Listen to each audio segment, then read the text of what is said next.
So with that, I will pass it off to Jonathan, and he's going to talk about securing the food chain. Awesome. Thank you. Yeah, thank you so much. Hello, everybody hear me all right? Awesome. We're really excited to be here. You know, food is a big thing. I've been working with food and agriculture companies now since 2017. Was excited for the opportunity from RSA to highlight some of the work that we're doing with the Food and Agriculture ISAC, which I'll talk about shortly, but also to dive into kind of what we're seeing from the threat landscape in the food and agriculture sector.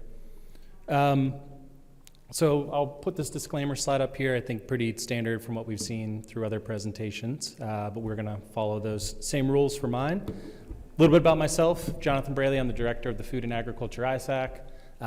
Really my role with the company is to help it grow, support our member companies. We're a nonprofit. The next slide, I'll talk a little bit about ISACs in case people aren't familiar. So information sharing and analysis centers, they've been around since the early 2000s. Typically every US critical sector has one that supports it. I'm also director of threat intel for the Information Technology ISAC, and early mid-2000s, we started to get applications from food and agriculture companies. The reason being there wasn't a formal food and ag ISAC. So what they kind of realized is we have the same IT infrastructure as these large IT companies. We're using their products, and it made sense to start bringing in these food and agriculture companies so they could interact, share with, and learn from some of these more mature IT companies. So we created a special interest group around 2013. We had a handful of food and agriculture companies, and that was great. We ran that for many years. Weekly calls, we're doing specific reporting specifically to the food and agriculture companies. We're giving them plenty of opportunities to share what they were seeing, share indicators, ingest indicators, things like that. And then there were some very major cybersecurity incidents that happened in the food and agriculture sector.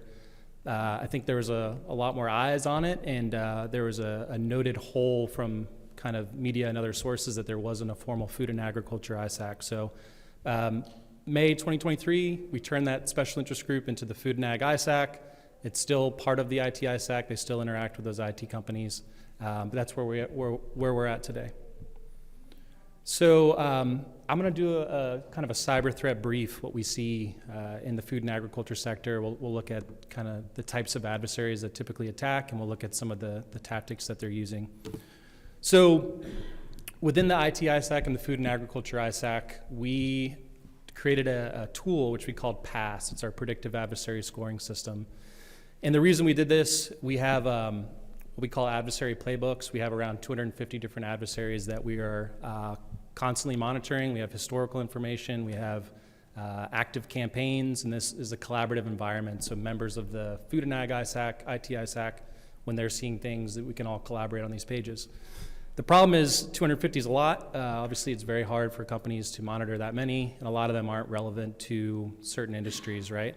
So we created PASS with the goal of, we wanted to take a list of adversaries that had historically targeted the food and agriculture sector. We wanted to tier those out so we could kind of have a risk measurement, for lack of a better term. So we use a couple different metrics to do this. We use how active the group are. So how recently have we seen them carrying out in a campaign? Has it been the past month? Has it been a year, 2 years? Do we know that they're no longer active? How frequently have they targeted the sector? So we'll look at the historical targeting, not just for food, but across different targets. A lot of these groups will target different industries. But we want to know for the food and agriculture sector, how often have they targeted? Do we have evidence that they've only done one attack? Have they hit a dozen companies? And as you kind of answer these questions and fill out these scorecards, we get different scores for these groups. And that's really how we built out this report. So the other two metrics, we're looking at sophistication of this group. We had a list of TTPs that either show a level of sophistication or a level of impact that we thought was important for us to know that this actor does destructive attacks versus doing standard phishing. We wanted to kind of figure out and have a weighted list of certain TTPs that we were concerned about. And then the last piece is, what is their motivation? There's different impacts for different companies, and we kind of put this into 4 buckets. So there's financially motivated actors, geopolitical, right? We have some nations there following strategic interests of some of these nation state countries, ideological, kind of a blurry line sometimes between geopolitical and ideological, but we're looking more at some of the hacktivist activity. And then there's a bucket of recognitional actors. So there's some cyber criminals that, they carry out attacks because they can. They might be trying to raise their credibility on some of these dark web forums. So that's kind of how we handled that. So we did produce a food and agriculture sector threat report last year. We're going to be redoing that this summer. And a lot of what I'm going to be talking about today is some of our findings from the report that we did there. And before we dive into it, what are we really talking about? Food and agriculture is such a broad industry. We're really focused on farm to table. So from the seed being planted into the soil to the restaurant serving the food, we kind of included victims across that landscape. So these could be agribusinesses, food processors, food distributors, small and medium-sized farms, restaurants, grocery chains, kind of across the board. If they were at all involved in food, we would consider them, a potential victim that we wanted to know about for this exercise. So we found roughly 50 adversaries that had historically targeted the food and agriculture sector. And these were made up of ransomware groups, nation-state actors, cyber criminals, and then hacktivists. And far and away, ransomware was the number one we saw. 53% of those 50 adversaries that we scored were ransomware groups. Cyber criminal, 15%. We saw about a quarter nation-state, and there was a smaller subset of hacktivist groups. And no surprise, ransomware, across all the sectors that we work with and we've scored, it's been a big problem. And I just wanted to clarify that 53% of the threat actors were ransomware actors, not specific attacks. And I have a little graph here. So we have a ransomware tracker between the IT ISAC and the Food and Ag ISAC, and we've actually been tracking ransomware events going back to 2020, mostly looking at the data leak websites for some of these prominent groups, trying to see what's been added there. I'm not reaching out and contacting these companies. I'm sure there's some false positives. But we want to know who the victims are, what's the groups that are hitting them, what critical sector they're a part of, and then we're looking at country of origin as well. And that allows us to kind of monitor and make sure that we're watching out for trends. If we saw one group attack the food and agriculture sector 20 times in a month, we want to figure out what's going on. Is this group specifically going after food? Is there currently a vulnerability in a common product that maybe they're attacking? But that's where we're getting some of these metrics here. So in 2023, we saw 167 attacks against the food and agriculture sector from ransomware groups, and then that number actually bumped up to 212 in 2024. And then I don't have it in the slides, but just looking at 2025, we're off to a horrible start from a ransomware perspective. I think it's been a little bit inflated by groups like CLOP, if anyone's familiar, that's been going after some of these zero-day vulnerabilities, but we've seen 150% increase in ransomware volume to start 2025, which we're a little bit concerned about. So breaking this down a little bit further, we're looking at 2023 here. We saw 3,008 attacks. 2023, we saw 3,500 in 2024, and I'd venture to guess that we're going to see that continue to rise coming into 2025. And since we've done this in 2020, we've kind of seen this steady kind of increase of ransomware attacks. So the number one critical sector that we see targeted is critical manufacturing. And you could argue that food and agriculture would be kind of included in that branch. But the way we kind of handle that is if the organization is at all involved with food, we put them into this food and agriculture bucket. But critical manufacturing, number one, commercial facilities is very high, financial services, healthcare, information technology. But even with that, I think on the next slide, we'll talk about 5.8% of the ransomware attacks that we see in a given year are typically against the food and agriculture sector. But it's still representing a huge amount of attacks. I'll be honest, I was surprised that 200 attacks in a year against food and ag, a lot of those aren't reported. We don't always see those stats, but it's definitely a regular occurrence and something that we're monitoring very closely. And then big impacts. Ransomware is a problem for all critical sectors, but I think for food and ag, it can be especially damaging. One, that just-in-time deliveries of products and services, right? Other sectors that are producing things, manufacturing things, they don't have often that short shelf life like food does, right? It's such a sensitive thing. You want to make the food, bring it to the consumer, so you're not wasteful, right? We want to maximize profits, and when you have something like a ransomware attack that shuts you down, not only is there financial impacts to an organization, you're dealing with health and public safety as well if we can't get the essential, things we need to live. And the other thing with food and agriculture, we have these manufacturing environments, right? So they have their own challenges. One being they were traditionally air-gapped, right? So we didn't have all this internet connectivity. We didn't have this technology that's been kind of put into manufacturing. And now we're kind of seeing that changing. They don't want to have a guy drive in to fix something in the middle of the night. They want him to be able to remote in and fix it quickly. You want to connect your different manufacturing environments across the world so you can do logistics. You want to add more security tools. So there's a lot of reasons that we're starting to see those become internet connected. But with that, we see vulnerabilities in ICS systems at the same rate that we see them in IT products. So it's been a challenge. A lot of them are using legacy operating systems. And there are some threat actors now that are specifically targeting industrial control systems. So where that may have been less common before, it definitely does happen, and we'll talk in a little bit, some examples of that. Other challenge for ransomware, robust supply chain in the food and agriculture sector. There's a lot of cross-sector interdependencies as well, so reliance on water, oil, natural gas, transportation, maritime. Those are all impacts as well, even if it's not your food and agriculture company that's hit, if it's an essential service from a different sector that you rely on, or if you're working with small partner suppliers that are impacted by ransomware, that can become a big problem for you as well. So last year, again, 3,500 attacks. Food and agriculture sector, I think it was around number 6 that we saw. 5.8% of all the ransomware attacks we saw in a given year were against food and ag. It seems to be very opportunistic. So I have seen trends. We'll see a ransomware group hit a handful of food and agriculture companies, start digging in. Won't say I'm excited, but we're curious who the main ransomware groups are that are attacking food and agriculture companies. But if we zoom out, we realize that they've hit every other critical sector at the same rate. So for us, it appears to be very opportunistic. Phishing attacks are very common. Mass phishing, spear phishing, trying to get anybody that bites on those, stealing credentials, getting access to VPNs, getting into corporate environments, carrying out ransomware attacks. A lot of times they're purchasing initial access from other cyber criminals. So just due to that, it's going to be very opportunistic. They're just going to purchase different things that pop up. And then lastly, they're scanning for internet exposed vulnerabilities. So a lot of times I think their vulnerability pops up, exploit comes out, they start scanning, they start going into these networks. I don't even think a lot of times they know who the victim's going to be until they get in there, start encrypting. Because we see them start listing these victims at a later date. They try to get as many as they can, and then they start popping them on the leak site.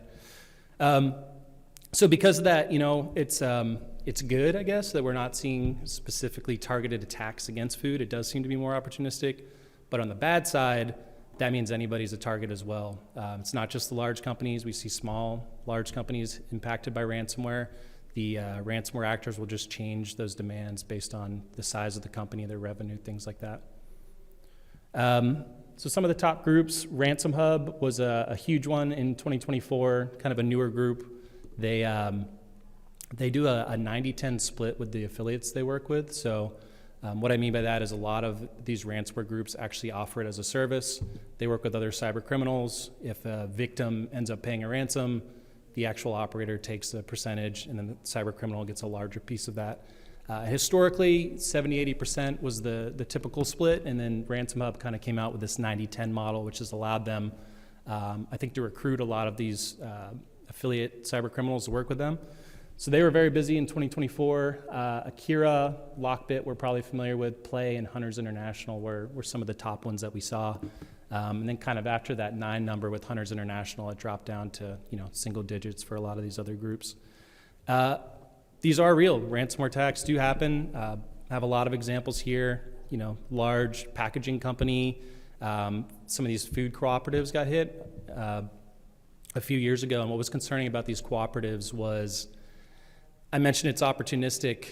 In the case with the cooperatives, what was kind of interesting is they carried out the ransomware attack at a sensitive harvesting and planting period, almost like they knew or they had some understanding that if we did the ransomware attack now, the incentive to pay is going to be higher. So that showed kind of a level of sophistication and understanding, which I think we've been a little bit concerned about.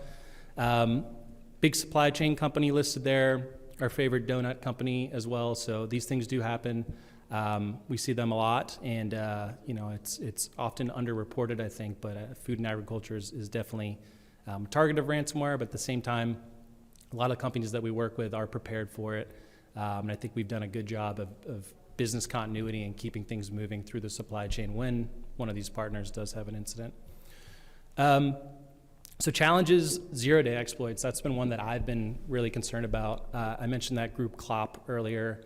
They have been notorious at finding zero-day vulnerabilities in popular file transfer applications. And it's still unclear exactly how they're finding these. Are they reverse engineering? Are they working with other cyber criminals that are finding these holes?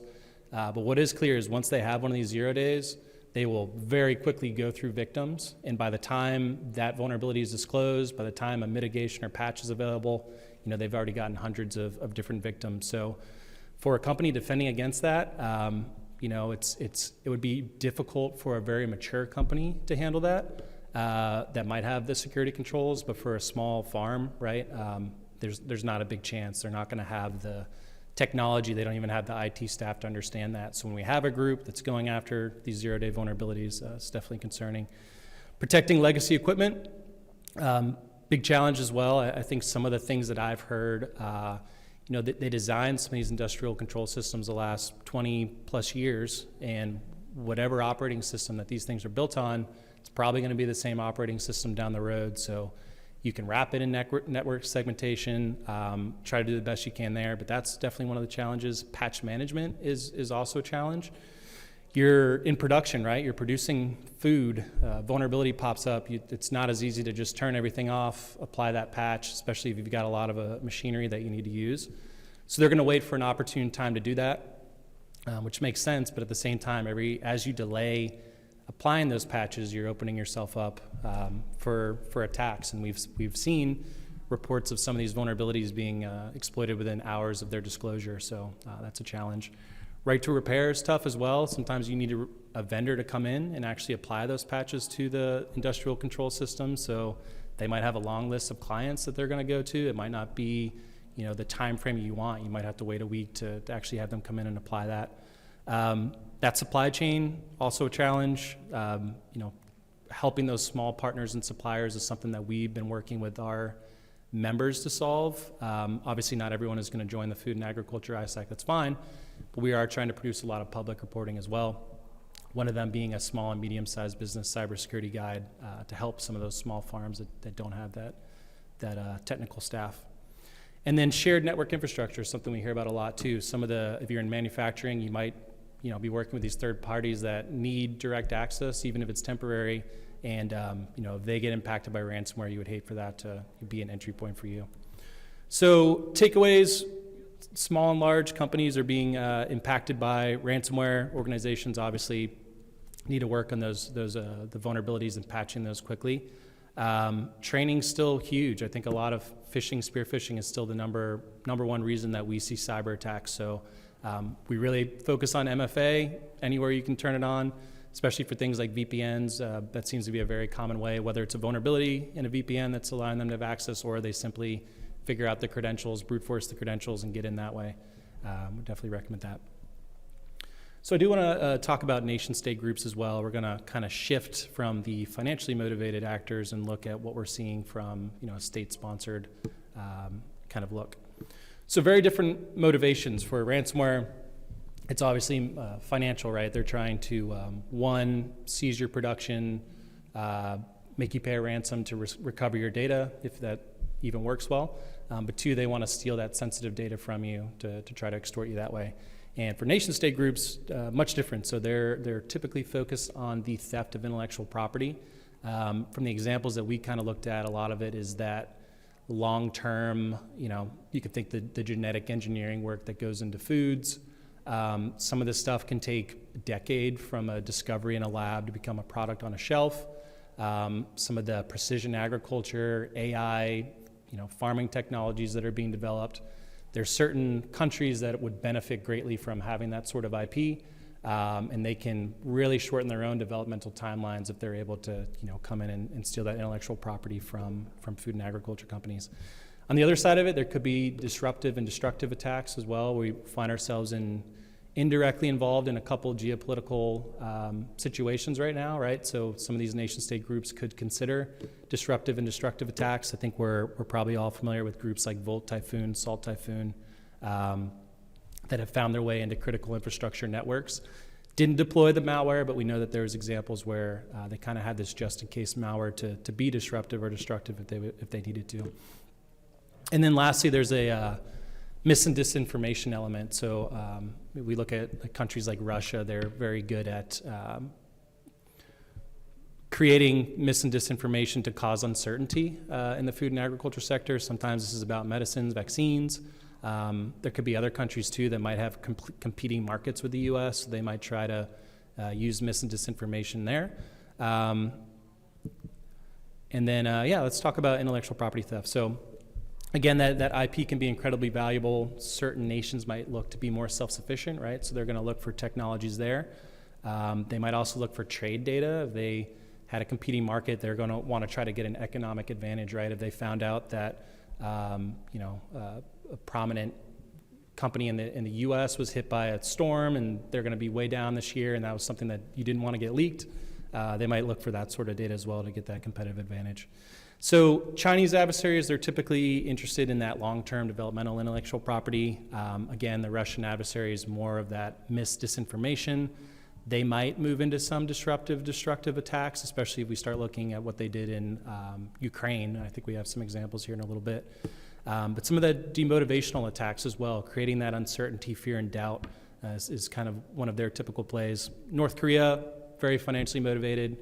They might extort food and agriculture companies. We have some examples there where they really target all different industries, but they're trying to strategically raise financial means through cyber attacks, and they've been very successful at doing so to support some of the nation's goals. And then we have Iran. They've done disruptive and destructive attacks against critical infrastructure, which has included the food and agriculture as well. So China, they have targeted agriculture research institutions, seed companies throughout the supply chain. There was an example in 2021 where the DOJ charged some Chinese nationals with stealing proprietary corn seed technology. And then you may or may not know of, there's a famous story of there's actually Chinese nationals going onto Midwest farms, digging the seeds out of the ground, trying to bring them back for reverse engineering. So that just shows you the lengths they will go through to acquire this IP. And obviously that was a physical example, but they're going to be doing the same sort of things from a cyber perspective as well. Russia, 2022, 2023, they targeted Ukrainian grain export companies when the war broke out, paralyzed logistics and port operations. They went after Ukraine grain silos in 2022. They were using wiper malware, which is basically like ransomware, but there's no way to recover the data, so it's just destructive in that sense. And then North Korea, there was an example of the Black Matter ransomware, which has been linked to North Korea, and they attacked several grain operations as well in the U.S. in 2023.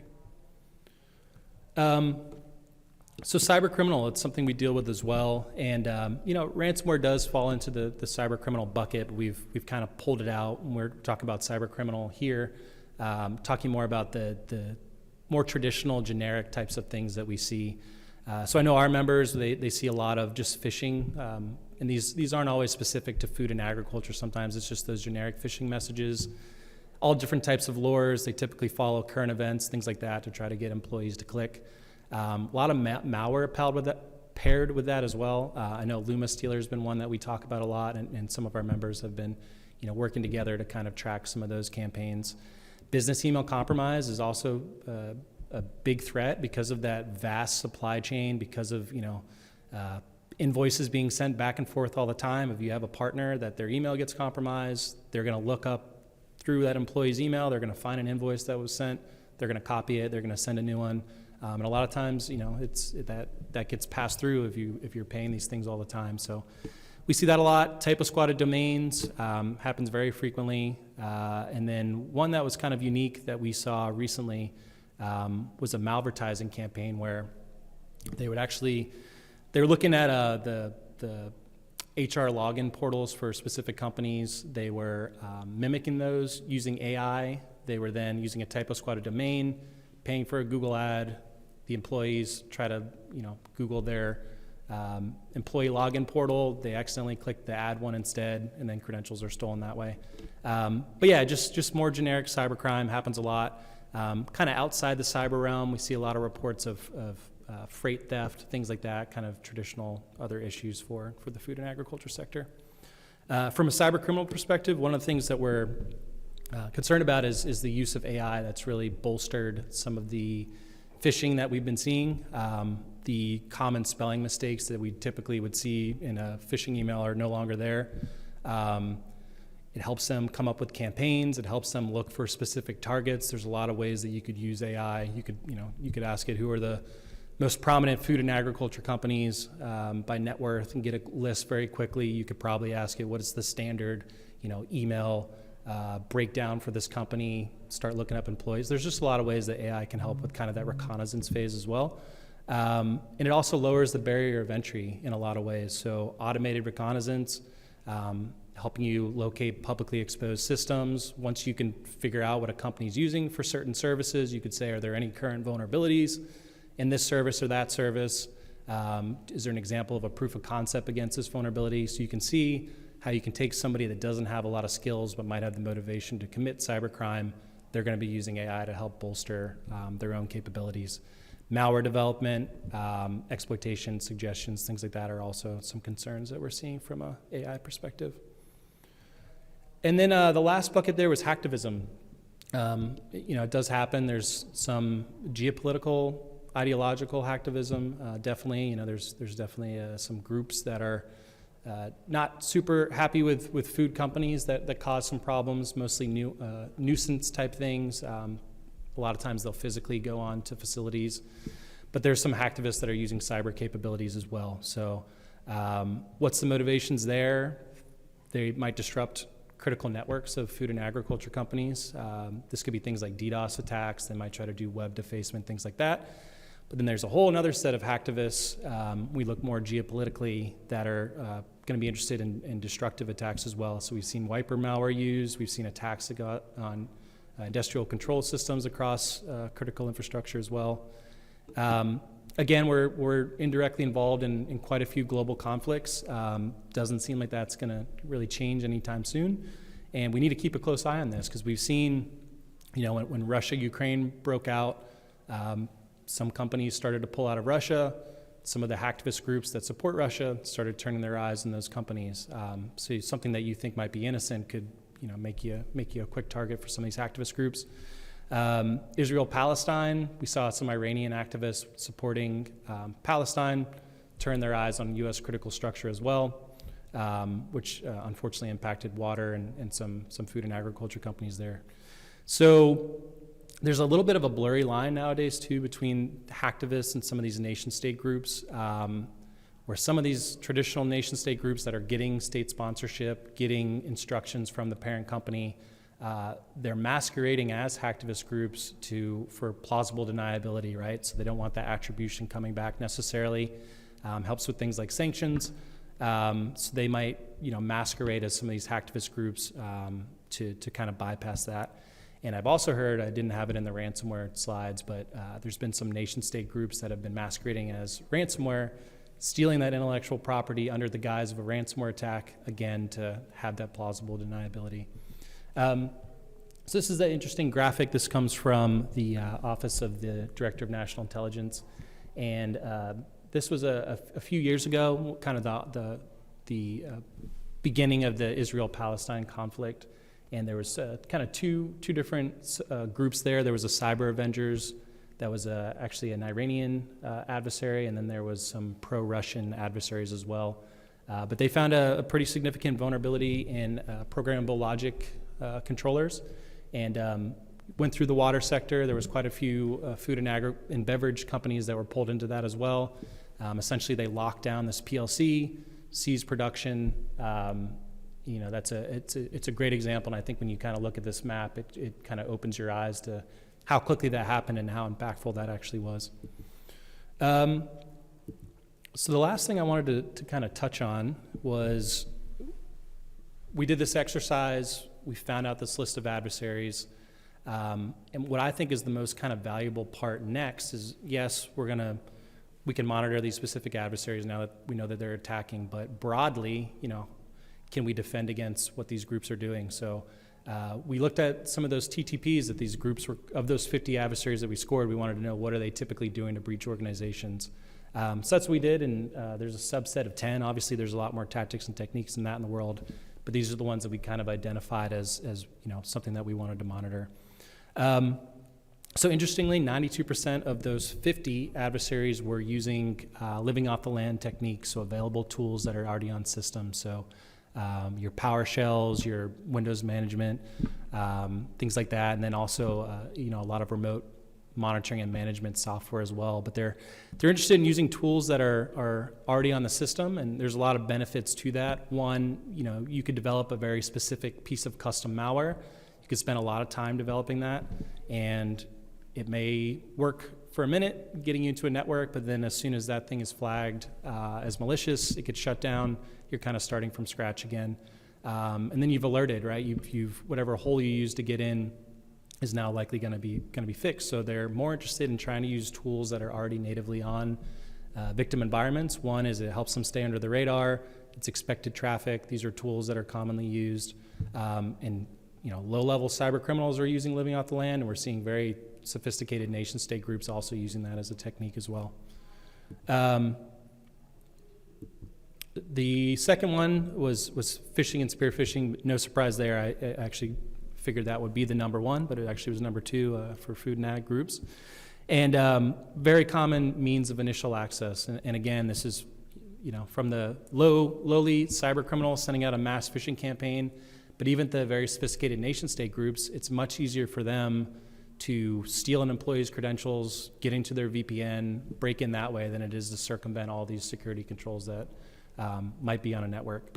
So phishing and spear phishing, definitely, that's one of anyone that asks me for advice on defending is phishing awareness and training. Having multi-factor authentication is going to really help more so than I would always start there before I work on anything else.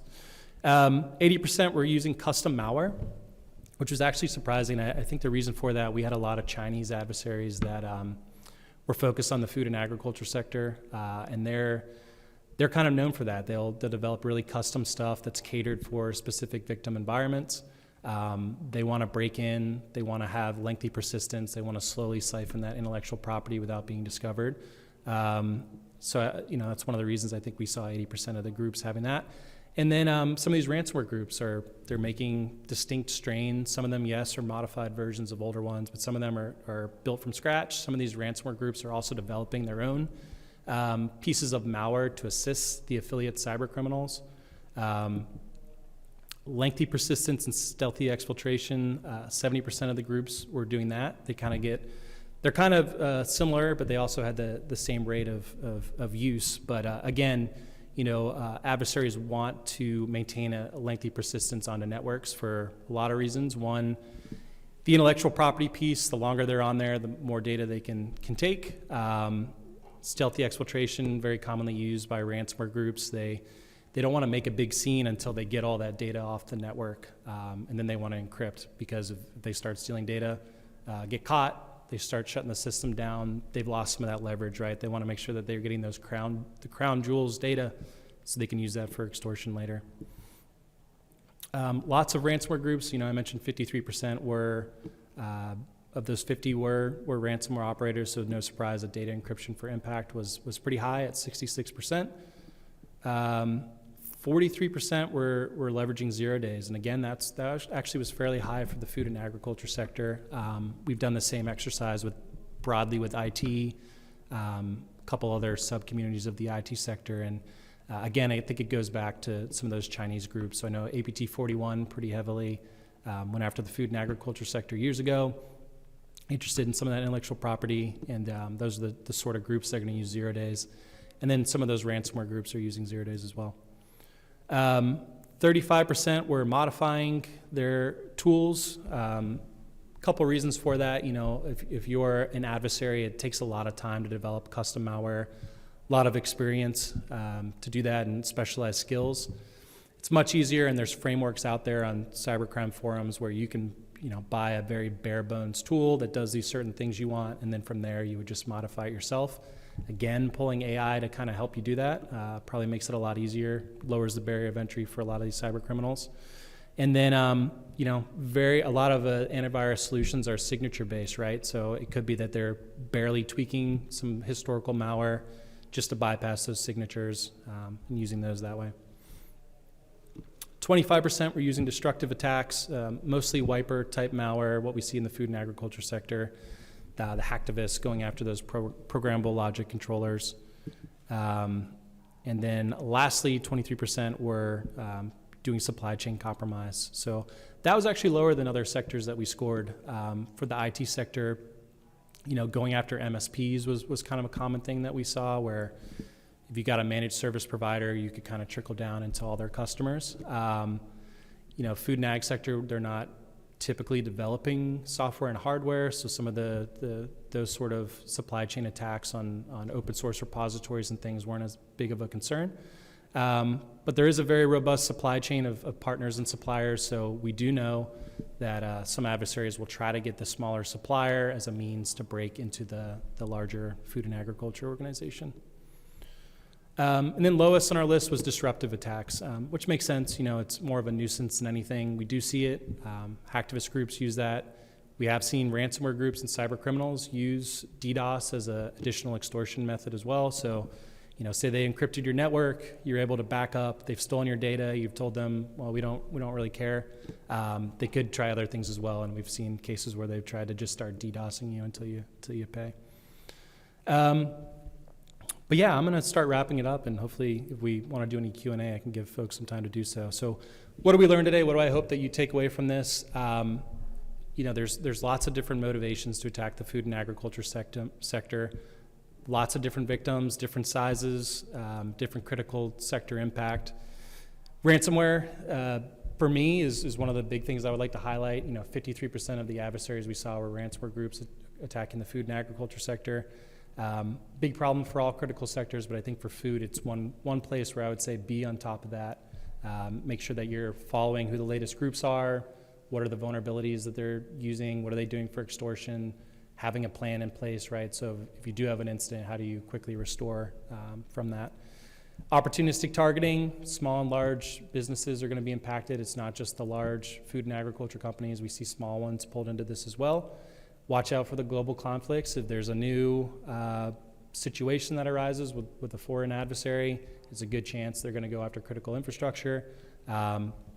And unfortunately, that could include food. I think food would be a good target with water, electricity, things like that.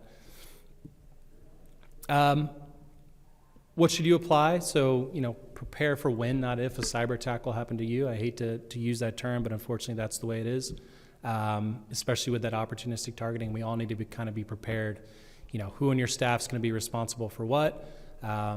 Do you have a cybersecurity retainer if you do have an incident that's going to come in and help you? Do you have a cybersecurity insurance policy? Who you're going to call if you do have an incident? It's better to prepare for the worst now, so that when you do have an incident, you'll be prepared to kind of deal with that. Joining an ISAC is awesome. We encourage companies in the food and agriculture space to consider us. We are doing a lot of public reporting as well, quarterly, yearly ransomware reports. We're doing those sector-specific threat reports, which I went over today. And then we are doing a cybersecurity guide for small and medium-sized businesses as well. So if you work with any small farms, things like that, if they've questioned you in the past, what could we be doing better? A lot of resources out there. We tried to focus on 10 easy, low-cost steps that you could be doing now that will help you, and that's available on our website as well. And then lastly, general mitigations. I'm a huge fan of MFA. Anywhere you can turn that on, make sure you're doing it. Phishing, don't trust anything, even if it's somebody that you email all the time. If they have a weird email come through or an invoice you weren't expecting, the chances are it's probably going to be phishing. So don't trust anything. Make sure you're aware that these do happen, and often there are ways to spot those, and there's a lot of resources to do that. Timely patching, so don't delay patching. Easier said than done with manufacturing environments, I get that, but we have seen, I think the recent report I saw is when a vulnerability is disclosed, we're seeing threat actors exploiting those within 4 hours. I think the last statistics on how long it takes organizations to patch was somewhere around 60 to 120 days. So that's a huge amount of time where companies are vulnerable. We see there was a vulnerability just last week from 2023 that was still being exploited and getting victims. So we know that companies aren't patching as quickly as they can. Lots of reasons for that. One, you need to know your tools. You need to audit your system. You need to know which ones are the most important. You need a way to know when there's a vulnerability. Are you subscribed to the vendor's blast? Are you following threat intelligence to let you know that, hey, there's a critical vulnerability in this product you might be using? And that awareness is one piece, but then actually going in and applying that patch is important as well. Network segmentation. Where to start with that? I would say definitely have your corporate environment separate from the manufacturing environment. It's going to be much more common for an adversary to breach your corporate email system, move laterally into the manufacturing, right, than it is for them to start with the manufacturing from the start. So having network segmentation in place so that those aren't directly connected is going to be hugely beneficial. And then again, the business continuity planning, which I talked about, having a plan for when, not if, that happens to you. Well, I really appreciate it. Hopefully this was educational for folks here. We're going to be doing this again probably this summer. We'll have some updated statistics on the food and agriculture sector. We'll look at how the actors have changed, things like that. But definitely if there's any questions, I'd love to take some of those. Sure. Oh. Yeah.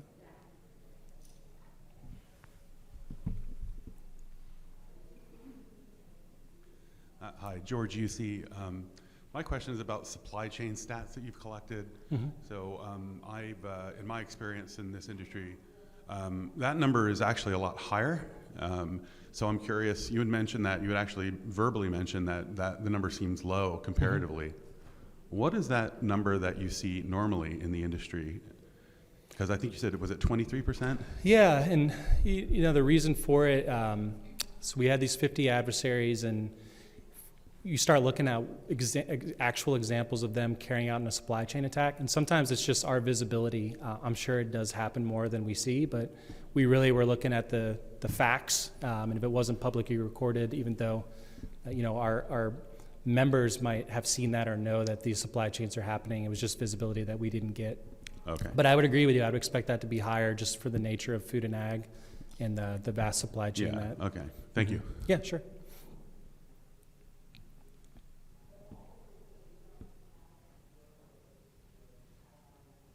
Hello. Hey, how are you? So the ISAC that you mentioned for food specifically, is there any sort of recurring, meetings? Can you be involved? How do you do that? Yeah, so we're doing quite a bit. So I didn't really talk about that, but you kind of get access to both ISACs if you decide to join. We wanted to keep the relationship between the IT and the food, and I'll keep this brief. But we're doing daily reports for food and agriculture companies. So we're trying to highlight what are the big things that happen today. We're sharing indicators. We have a threat intel platform where my team's putting indicators in, members are putting indicators, and then you have the choice to either view those on the platform, or what a lot of them are doing is just pulling it directly into their SIM tooling. So somebody shares an indicator, gets pushed right to your environment, and you can block it there. And we're doing a lot of threat reporting as well. We have a bi-weekly call with food and agriculture companies, so they get together. I've worked with focused discussions with third parties. We've had them come on. We've looked at GPS, for example. We're trying to figure out how is GPS used in food and agriculture, and it's a very vulnerable technology, and do we have plans in place if there was an attack against GPS? If you look at Russia, Ukraine, they haven't had GPS in a while, and we've been very fortunate we haven't had those issues in the US, but we do kind of focus discussions and things like that. What's the best place to start? To check us out, we have a website, foodandag-isac.org. On there's a lot of information about us, and can learn more there. Appreciate the question. Thank you. Hi, how's it going? Dominic Keller, QBE. Quick question just about the data in general. Mm-hmm. How confident are you that you are capturing, a good cross-section of the cyber, activity in the sector? And then what would you look at I Right. guess in terms of improving the industry as a whole and getting that awareness. Yeah, it's tricky, and I don't know if anyone here, if you Google food and ag cyber, there's just not a lot of people are reporting on this, and that's something we're hoping to fix. And a couple of things we're doing is, one, our members, we're encouraging them, please let us know when you're seeing something, even if it's anonymous, so we can start capturing this data. We're partnering with universities as well, some of the agriculture universities. We're working with the trade association, so we're trying to get a better picture of the landscape as a whole. We did our best. We were really going off historical information. I know that there's more. I'm hoping when we do this again in July, working with some of these partners, we'll have a little bit better data, more data, and we can keep refining this. And please, two folks, if you end up reading the report, if there's things that you think would have been valuable, let us know. We'd love to incorporate feedback for the next one. Yeah. Thank you. Hi, Zach Nguyen with Overview. Could you share any insights onto cybersecurity regulatory framework specifically for the food and ag sector? And on the other side of that coin, any grant and funding loan programs for implementing cybersecurity controls and programs for those organizations? Yeah, it's a good question. I know we've been following things like FAR and CERCIA for a little bit. Not aware of any grants offhand, but definitely send me an email and I can start tracking some of that stuff down for you. But no, I mean, they're part of critical infrastructure, right? Especially some of the larger food and agriculture companies. So if those regulations pass, they'll definitely will have to fall into those. At the same note, there's a lot of smaller entities within food and ag that I think would probably be exempt just due to their size. But in general, you know, the trend, the way things are going, I think we all need to be kind of prepared for that. You know, better to start thinking about it and saying, could we do this if we had to, than to hope it doesn't happen, I would say. Hi, I was just curious. You mentioned some of the really small businesses are kind of hard to get in touch with and so forth. What have you found to be effective when helping to educate some of these smaller businesses or otherwise companies who don't really understand the risks involved? Yeah, great question. So that's the challenge we had. You kind of hit the nail on the head, is how we built this cybersecurity guide, but how do we get it to all these farms across the U.S.? And that's where we're hoping our relationship with some of the universities will help build, because they all have, you know, little satellite locations across the U.S. They're working already with these farms, and we're hoping that they'll be able to distribute that down. We're friends with CISA, FBI, USDA. We've been very involved with them. So as we're creating these resources, we're asking them to kind of trickle those and distribute those down to some of their stakeholders as well. Sure. Hi, I'm Cora. Hey, Cora. I had a quick question. You mentioned you guys are partnering with universities. Do you happen to know which ones? I'm currently a student and I'm interested in working in this area. Yeah, definitely. So it's starting organically. We didn't really pick anyone specifically, and I'm continuing to grow it out, but we're working currently with Iowa State, Virginia Tech, Purdue, and Nebraska. Okay, I actually attend Virginia Tech. Oh, cool. Is there a way I could maybe get involved with working with you guys? Yeah, I will. I'll give you my card, and I can let you know the professors that we're working with, and yeah, we'd love to get you plugged in. Okay, thank you. That'd be amazing. Awesome. We're based in Virginia as well. We're in Manassas. Okay. Well, thank you all so much. I think we're at time, but yeah, please reach out if you have any more questions, and follow our website when the next report comes out. We do ransomware reports and things like that, so hopefully you'll find value there. Thank you.